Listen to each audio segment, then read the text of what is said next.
Voilà, bonjour tout le monde. Les exercices de la page 10. Nous commençons ici par la question A. Combien de moles d'ammoniac de NH3 peuvent réagir avec 3 moles de O2? On nous indique qu'il y a de l'ammoniac qui réagit avec de l'oxygène et ces deux substances réagissant forment du monoxyde d'azote et de l'eau. Vous devez toujours dans un premier temps équilibrer ces équations. Alors je vous montre juste ici comment j'ai procédé. Je suis parti d'un ammoniac, un NH3. S'il y a un NH3, donc il y a un N avant la réaction, donc il doit avoir un N après la réaction. Vous avez 3 hydrogènes avant la réaction, donc il vous faut 3 hydrogènes après la réaction, donc H2O, vous le multipliez par 3 demi. Et si vous avez un NO et 3 demi de O, c'est-à-dire que vous avez 5 demi de O après la réaction. Donc il vous faut 5 quarts de O2 avant la réaction. Le tout se multiplie par 4 et vous obtenez 4, 5, 4, 6. On vérifie. 4 fois 3, 12 hydrogènes avant la réaction. 6 fois 2, 12 hydrogènes après la réaction. 5 fois 2, 10 oxygènes avant la réaction. 4 plus 6, 10 oxygènes après la réaction. Et les azotes, 4 et 4. C'est tout bon. La question maintenant, combien de moles de NH3 peuvent réagir avec 3 moles de O2? Nous avons 3 moles de O2. C'est à donner, résolution par colonne. Pour passer de cette colonne à cette colonne, nous devons multiplier le nombre de moles par 4 cinquièmes fois 4 cinquièmes, donc 3 moles de O2 se transforment en 2,4 moles de NH3. Voici pour la réponse. Vous vérifiez simplement, il vous faut 4 NH3 pour 5 O2, donc il vous faut 4 moins de NH3 que de O2, 2,4, donc ça semble tout à fait cohérent. Le point B, combien de grammes de fer peuvent être produits avec 3 moles de CO? Tout d'abord, comme je vous dis, il faut absolument équilibrer l'équation. C'est une équation qui n'est pas forcément simple à équilibrer dans un premier temps. L'idée ici est la suivante. Je désire avoir un nombre pair d'oxygène ici. Donc, je sais que 1 CO2, ce sera un pair. 4 plus 1, ce sera pair, excusez-moi, et 4 plus 1, ce sera un pair. Donc je suis monté à 2, j'ai regardé 2, j'ai regardé 3, et je vois que 4 fonctionne bien. Pourquoi 4? Parce que si j'ai 4 CO2 après la réaction, ça veut dire que j'ai 8 oxygènes après la réaction. Il me faut 8 oxygènes avant la réaction, et je peux mettre 4 ici et 1 là. Donc, pour les coefficients stoichiométriques, je pars par le 4, j'initie ma réflexion par le 4 là, qui aboutit à un 4 ici et un 1 ici, et je vois qu'il y a 3 fers avant la réaction, donc 3 fers après la réaction. L'équation est donc équilibrée.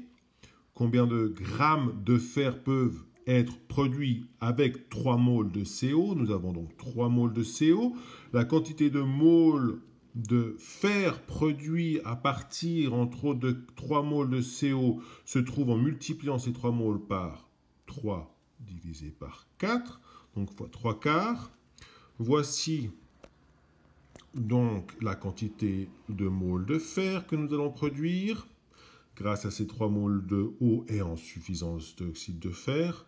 La masse molaire de fer est de 55,85 grammes par mole, c'est le tableau périodique qui vous le dit. Grammes par mole fois des moles, ça vous donne des grammes. Donc vous faites la masse molaire fois le nombre de moles et ça vous donne 125,66 grammes de fer. Donc à partir de 3 moles de CO, vous pouvez produire théoriquement 125,66 grammes de fer. L'exercice C.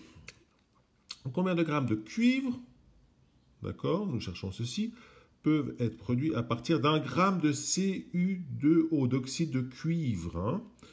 L'oxyde de cuivre 1. Alors, là, on équilibre. Alors, j'ai commencé par quoi? Moi, j'ai commencé par 1 SO2. Ça me fixe le nombre de soufre et d'oxygène. Donc 1 S après réaction, donc 1 S avant la réaction. 2 oxygènes après la réaction, donc 2 oxygènes avant la réaction. Ça vous fait 2 cuivres plus 4 cuivres, donc 6 cuivres avant la réaction. Il vous faut 6 cuivres après la réaction. Voici donc l'équilibrage. La masse de Cu2O est de 1 g. Vous avez une masse molaire d'oxyde de cuivre de 143,09 g par mol. Donc la masse d'une mole d'oxygène plus 2 fois la masse d'une mole de cuivre, ça vous donne 143,02 g par mol.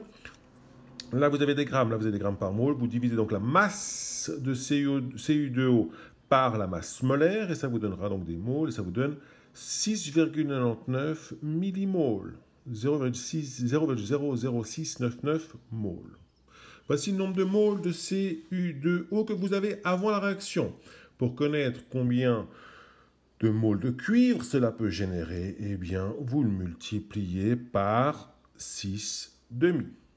D'accord? Ou par 3. Donc, ceci fois 3 vous donne le nombre de moles de cuivre.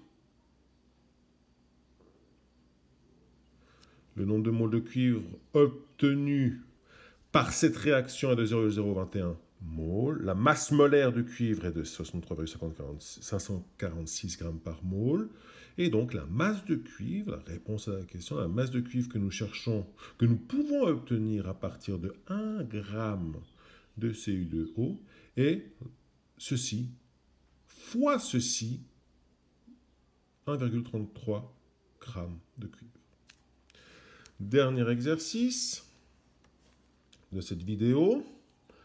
Combien de grammes de cuivre, vous voyez, excusez-moi, de gaz naturel, de méthane, de gaz, gaz méthane, CH4 peut-on faire réagir avec 18 grammes d'eau?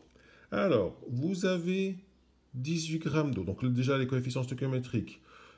Ici, pas de souci. Un CH4, un carbone avant réaction, un carbone après réaction, 4 hydrogènes avant la réaction. Attention. Non, on va le prendre dans l'autre sens. Un CO2. Vous mettez un CO2. Pourquoi? Parce que le carbone et l'oxygène figent les coefficients stoichiométriques de l'eau et du CH4. Donc un CO2 après réaction, c'est un carbone après réaction, donc un carbone avant réaction. C'est 2 oxygènes après réaction, donc 2 oxygènes avant la réaction. Les hydrogènes maintenant, 4 plus 4, ça fait 8. Il vous en faut 8, donc c'est 4 ici. 1, 2, 1, 4. La masse d'eau est de 18 grammes. Nous savons que la masse molaire, nous savons le tableau périodique, vous le dit aussi, est de 18,01 g par mol. Donc en fait, nous avons une mole d'eau ici avant la réaction. Une mole d'eau avant la réaction nécessite, fois une demi, nécessite 0,5 mol de CH4. Chaque fois qu'une mole d'eau est consommée, il y a 0,5 mol de CH4 consommé. La masse molaire est de 16,04 g par mol. Vous multipliez 16,04 g par mol fois 0,5 mol et ça vous donnera la masse de CH4 que nous avons besoin pour faire réagir 18 g d'eau. Donc la réponse est de 8,02 g. J'espère que tout ceci est clair. Nous finirons les exercices dans la prochaine vidéo. Bonne journée.